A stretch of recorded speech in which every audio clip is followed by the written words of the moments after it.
Before the gods ruled from Mount Olympus, before mortals built temples to praise them, the universe witnessed a singular, thunderous moment that split the sky and heralded the birth of one of the greatest goddesses of all time. From the head of Zeus, the king of the gods, Athena emerged.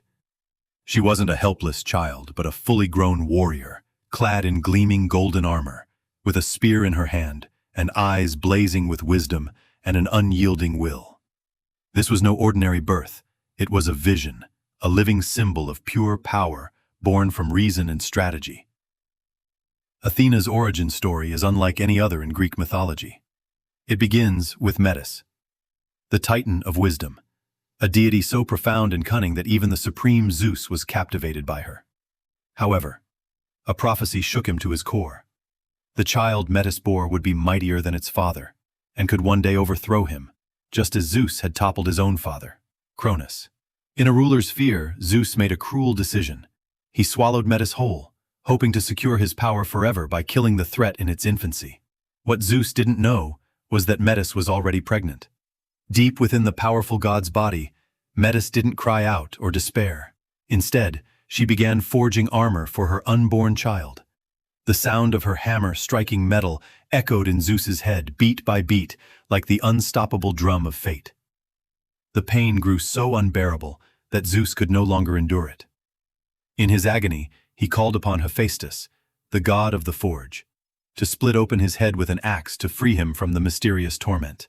And then, with a deafening boom and a flash of sacred light, Athena stepped forth from Zeus's head, radiant, majestic, without a blemish or a sign of weakness.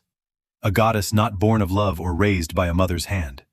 She was born of will, of wisdom, and from the deepest fear of a supreme god, rising above it all to become the emblem of strategy, justice, and superhuman reason. Athena's emergence not only shook Olympus, but also shaped an entire era. She was not life born from natural law, but the living embodiment of reason, sharpened into power. From that moment on, the world was never the same. When Athena stood on Mount Olympus, her golden armor shimmering in the divine light, no one could deny she was a warrior. But the truth was far more profound. Athena was not born to revel in blood and violence. She didn't laugh amidst the fallen, or find pleasure in the clash of steel. If Ares embodied frantic and bloodthirsty war, Athena was the noble essence of conflict, a warrior who fought for a just cause, when reason compelled a stand. She is the goddess of wisdom, the light that pierces the chaotic darkness of conflict. In every battle, Athena is not the one leading a charge like a hurricane. She is the one standing on a hill, surveying the battlefield and devising the ultimate strategy. Her sharpness is not in the tip of her spear, but in every decision weighed by her superior intellect. For Athena, victory doesn't come from sheer force alone. It comes from understanding, from controlled courage, and from a heart that asks questions before drawing a sword. The two eternal symbols that follow her, the owl and the olive tree, say it all. The owl represents vigilant wisdom in the darkness, always seeing clearly when others are lost. The olive tree, with its verdant leaves and ripe fruits, symbolizes peace, fertility, and prosperity. A reminder that Athena was not born to destroy, but to protect and guide. Her power doesn't break down fortresses. It builds civilizations. It doesn't burn fields. It sows the seeds of order and justice. The Greeks didn't honor Athena just because she could defeat her enemies, but because she knew when to fight, when to show mercy, and when to engage in dialogue. Her wisdom was a lamp in the dark of chaos, her voice a sober one in a fit of rage. She was an iron hand in a velvet glove, firm yet measured, powerful yet not brutal. Athena doesn't represent war. She represents how humanity overcomes war through thought, will, and its own inherent character. In a world full of hot-headed, jealous, and bloodthirsty gods, Athena stands as a paradox, a warrior without bloodlust, a goddess who rules not through fear, but through the respect of those who recognize the value of wisdom. And perhaps, that is why Athena is remembered, not just as a goddess, but as a vision, a concept, a legacy that every generation still strives to emulate. To fight not for destruction, but to build a better world. It's no coincidence that the city of Athens, the heart of Greek civilization, bears a goddess's name. among hundreds of gods on Mount Olympus, amidst the great powers vying for human affection, there was one contest where the prize wasn't just a title but an entire city, a collective soul that would be forever bound to the winner's name. The contest between Poseidon and Athena, between the furious sea and calm wisdom, decided the destiny of Athens for all time. The story goes that when the people of Attica were yet to choose a patron god, two of the most powerful deities stepped forward: Poseidon, the lord of the ocean, with his silver hair and thunderous trident, and Athena, the goddess of wisdom, strategy, and civilization. They didn't battle with force, but competed to offer the most valuable gift to the city. Poseidon stepped forward and struck the ground with his trident. A column of water gushed from the earth, becoming a stream, vast and powerful. But the water was salty like the sea. It was undrinkable and couldn't irrigate the land. It was a symbol of power, but it couldn't sustain life. Then it was Athena's turn. She didn't create storms or thunder. Instead, she knelt gently and planted a small seed in the soil. From it, an olive tree grew, lush and green, its branches swaying in the wind, bearing fruit that could be eaten, pressed for oil, used in worship, for light, and as medicine. It wasn't noisy or ostentatious, but it was practical, sustainable, a gift that nourished life and built a future. The people chose Athena, and from then on, the city named after her, Athens, was not just a symbol of wisdom and philosophy, but a living testament to the choice of reason over the allure of raw power. The first olive tree is said to still stand there, a reminder of the moment when wisdom was honored above brute force. Athena didn't just become the city's patron goddess, she became its soul. The people revered her not just with prayers, but with immortal works. On the highest hill of Athens, they built the Parthenon, a magnificent temple of white marble, where a nearly 12-meter-tall gold and ivory statue of Athena Parthenos was placed, holding the goddess of victory, Nike, in her hand, her eyes overseeing the entire city, as if guarding every home and every person. Above all, it was Athena who sowed the seeds of thought in Athens, and from that place, philosophy blossomed, art flourished, and democracy began. She didn't protect Athens with weapons, but with wisdom, with ideals, and with the spirit of a city that dared to think, to debate, and to dream of a higher order. Athens chose Athena, but perhaps it was also Athena who chose Athens, to write one of the most glorious chapters in human history, where a goddess didn't just stand on a pedestal, but lived in the very thoughts of its people. In a mythological world where gods were often distant, arrogant, and cruel, few would descend and involve themselves in the fate of mortals. But Athena was different. She didn't reign on a cold throne. She chose to walk beside the small but brave, guiding them with her wisdom and faith. She didn't bestow power haphazardly. She taught people how to overcome themselves, using their minds, their will, and a courage illuminated by reason. Odysseus, the hero lost for many years after the Trojan War, is perhaps the clearest testament to the special affection Athena had for those who used their wits to survive. When all other gods turned their backs on him, Athena was the only one who didn't abandon him. She appeared in his dreams, in whispered words at the harbor, in sudden ideas that helped Odysseus escape monsters and traps. Athena didn't hold his hand as he crossed the sea. She gave him the clarity not to drown in despair, and that was the true miracle. To Perseus, the warrior facing Medusa, the Gorgon with a gaze that turned men to stone, Athena didn't make empty promises. She gave him a mirrored shield and instructed him to use it to see the monster without being killed by her gaze. Not a sharp weapon, but a reflection, a way to see the danger clearly without being consumed by it. That was how Athena saved people, not with magic, but with wit that transcended instinct. Heracles, or Hercules, was also one of the heroes she helped. During his seemingly impossible labors, Athena didn't just fight alongside him. She gave him tools and guidance to overcome the challenges with controlled strength. She was the voice of reason in the mind of the giant of muscle. It was thanks to the combination of physical strength and Athena's imparted wisdom that Heracles became an immortal legend. Athena didn't force anyone to obey, nor did she steal their glory. She didn't need to be worshipped out of fear, but chose to appear when people proved they were worthy of her guidance. She was the goddess of potential, of what people could become if they dared to learn, to change, and to believe in the power of wisdom instead of just muscle, and weapons. For this reason, the true heroes in Greek mythology, not those who killed the most but those who dared to use their minds to overcome adversity, had Athena's footsteps beside them. She didn't need to do things for them, because what she gave them was greater than any weapon. The belief that wisdom could triumph over fate. Athena, the goddess of wisdom and justice, was not just a gentle teacher and a dedicated patron. She was also the embodiment of principle, of the inviolable boundary between human arrogance and divine order. The wisdom Athena bestowed was never free. It had to be earned through humility, through respect for the limits that mortals could not yet grasp. And anyone who forgot that, no matter how talented, would face a very different Athena, cold, decisive, and unforgiving. No story illustrates this more clearly than the tragedy of Arachne, the mortal girl with talented hands, praised throughout the land as the best weaver. People said her skill rivaled that of the goddess Athena herself, the very creator of weaving. But Arachne didn't deny it. Instead, she haughtily challenged the gods, declaring that she was even superior to the goddess. All of Olympus held its breath. And then Athena appeared, not in a glorious halo, but in the guise of a humble old woman. She came to warn Arachne, to give her one last chance to retract her arrogant words. But the young girl didn't back down.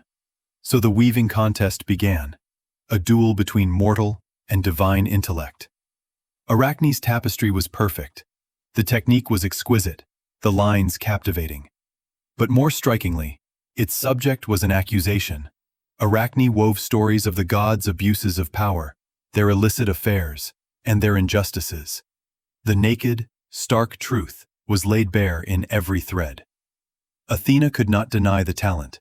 She was both impressed and enraged. Not because the truth was told, but because the talent was driven by arrogance, a lack of humility, and a pride that knew no fear. In a cold fury, Athena tore Arachne's tapestry to shreds and turned her into a spider, a creature condemned to weave webs for eternity, alone in the darkness, a sentence that would never end. This was not blind revenge, but a bitter lesson about limits and respect. For Athena, wisdom was not just the ability to create, but also the understanding of what should and should not be done. There was no place for an inflated ego in the land of the gods, where order and balance were sacred. Athena did not act on a whim. But when arrogance crossed the line, she did not hesitate to punish. Because sometimes, justice comes not in applause, but in the chilling silence of a lesson etched into the soul. And from then on, every time we see a spider diligently spinning its web in the dark, we are reminded, true wisdom always comes with humility. And arrogance, no matter how beautiful and talented, will eventually be consumed by the very light of the divine. In a mythological world where stories often revolve around male power, father gods, and wars for thrones, Athena appears as a brilliant paradox, a woman who is not subservient, who belongs to no one, and who needs no one to define her worth. She was one of the three virgin goddesses, along with Artemis and Hestia, but her virginity was not merely physical chastity. It was a declaration of absolute freedom, of a goddess unbound by romance, marriage, or the role of motherhood. Athena didn't reject men. She transcended the roles associated with them. Athena didn't need a Zeus by her side to legitimize her power. She wasn't like Hera, whose fate was tied to a miserable marriage. Athena was entirely herself, complete and whole. She didn't need to bear children to leave a legacy, because every idea, every city, every strategy she imparted to humanity was an immortal child. She embodied the extraordinary potential of female intellect, not by softening herself, but by asserting her sharpness, reason, and courage. Amidst an Olympus full of conflict, romance, and jealousy, Athena chose a colder but more enduring path: independence. She could step onto any battlefield without being judged as a woman. She could offer advice to any hero without being seen as weak. In a world where strength was often defined by brute force, Athena proved that intellect was also a weapon, and the sharpest one of all. Athena didn't play a supporting role. She was not the wife of, or the mother of, but the leader, the symbol, the goddess that the world had to look up to, not for her beauty, but for the dignity that emanated from every one of her decisions. The ancient Greeks, though living in a patriarchal society, still built magnificent temples for Athena, engraved her image on coins, and named their central city of knowledge, civilization, and democracy after her. To this day, Athena remains a role model for women everywhere. She is proof that a woman can be strong, decisive, and the master of her own destiny, while still inspiring, bringing peace, and earning profound respect. She didn't need love to be complete, because Athena herself, with her clear reason and unyielding spirit, became a symbol of feminism thousands of years before the word feminism was born. In Greek mythology, war was not a simple concept. It was not just bloodshed and victory, not just strength and flesh. The Greeks viewed war as a two-sided entity, both brutal and necessary. And to describe this duality, they didn't create one god, but two completely opposite faces of war, Ares and Athena. Ares, the son of Zeus and Hera, was the embodiment of furious rage, of wild instinct, of flowing blood and screams. He loved war not for a reason, but for the pleasure of it. He didn't care about justice or strategy. All he needed was the smell of blood, the clang of swords, and destruction. Ares was the one who charged into the battlefield without a thought for the consequences, a red storm that consumed everything, both friend and foe. Athena, also a child of Zeus, but born of wisdom, didn't fight for provocation. She fought when necessary, not because she enjoyed it. For Athena, war was the last resort, a measure of reason when all paths to peace were exhausted. She didn't seek glory and victory through the sword, but found value in a peace protected by justice. Ares is violence. Athena is strategy. Ares is killing. Athena is defense. Ares is rage. Athena is sobriety. In many stories, Ares was humiliated by his own allies because he couldn't control his madness. He was even wounded by a mortal, a rare occurrence for a god. Conversely, Athena always commanded the respect of both mortals and gods, not because she was stronger, but because she understood when to draw her sword and when to sheath it. Deep down, the Greeks posed a great question. In war, what is more important, the explosive rage or the cold, hard intellect? They didn't need to answer with words, they answered with actions. When they honored the god of war, they chose Athena. When they built statues and temples, they chose her, not Ares, because war is only worthy of honor when it protects justice, not when it's an instrument of chaos. Athena, in her sobriety and decisiveness, gave the Greeks a different definition of war. Not a place to show brute force, but a place to test ideals, morality, and the ability to overcome darkness with the light of reason. And from that opposition, we see the most profound lesson. True power is not in how much you can destroy, but in knowing when to restrain yourself, and only act when it is necessary to protect what is right. When the dust of time covers ancient statues, when temples crumble, and when the battle drums of heroes fall silent in human memory, Athena remains. She doesn't just exist in marble statues, nor does she just live in epic poems or old books. Athena lives in every idea, every ideal, every step of those who dare to think differently, live differently, and choose light over force. Athena is a goddess, but she is not limited by gender. She is a warrior, but she doesn't need blood to assert her strength. She is the patron of Athens, but she was never bound to any throne or dynasty. Athena's legacy is not in power, but in influence. An influence that permeated how humanity builds societies, with wisdom instead of weapons, with justice instead of ambition. Her image, with her helmet, spear, and shield bearing Medusa's head, is not just a symbol of war. It is a symbol of vigilance, preparation, and intellect encased in a tough exterior. Athena didn't teach people to fight for glory. She taught them to know what they were fighting for. She didn't grant the Greeks easy victories. She gave them the tools to achieve victory themselves. The ability to think, to organize, and to see far ahead.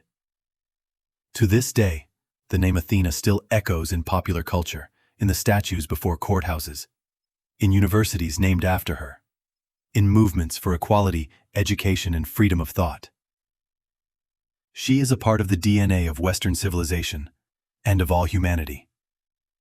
And perhaps the most remarkable thing is this: though she never married, never had children, and never needed a kingdom of her own, Athena became a godmother to countless generations. She taught us that strength comes not from muscle or title, but from wisdom, self-reliance, and the courage not to bow before what is wrong. In this final moment, as our storytelling journey concludes, remember, Athena is not just a character in a myth. She is a torch, lighting the path between reason and emotion, between action and ethics, between war and peace. And if one day you stand before a choice between the easy path and the right path, listen to the quiet, steadfast voice of Athena. For she has never disappeared. She is just waiting. And so, our journey to explore Athena, the goddess of wisdom, justice, and strategy, comes to an end. From the moment she was born in a clap of thunder to becoming an immortal figure in human civilization, Athena was not just a deity, she was a symbol of wisdom over instinct, of justice over power, and of inner strength that transcends all the limits society imposes. In a world where violence and conquest are often celebrated, Athena reminds us that true strength lies in perseverance, integrity, and the ability to think for ourselves. She doesn't need a throne to rule, for she lives in every right action of humanity. If this story touched something deep within you, don't forget to leave a comment, share your thoughts, and subscribe to join us on our next journey into the magnificent world of Greek mythology. You've been watching Decoding the Myth Olympus, where every god has a story worth telling from the heart.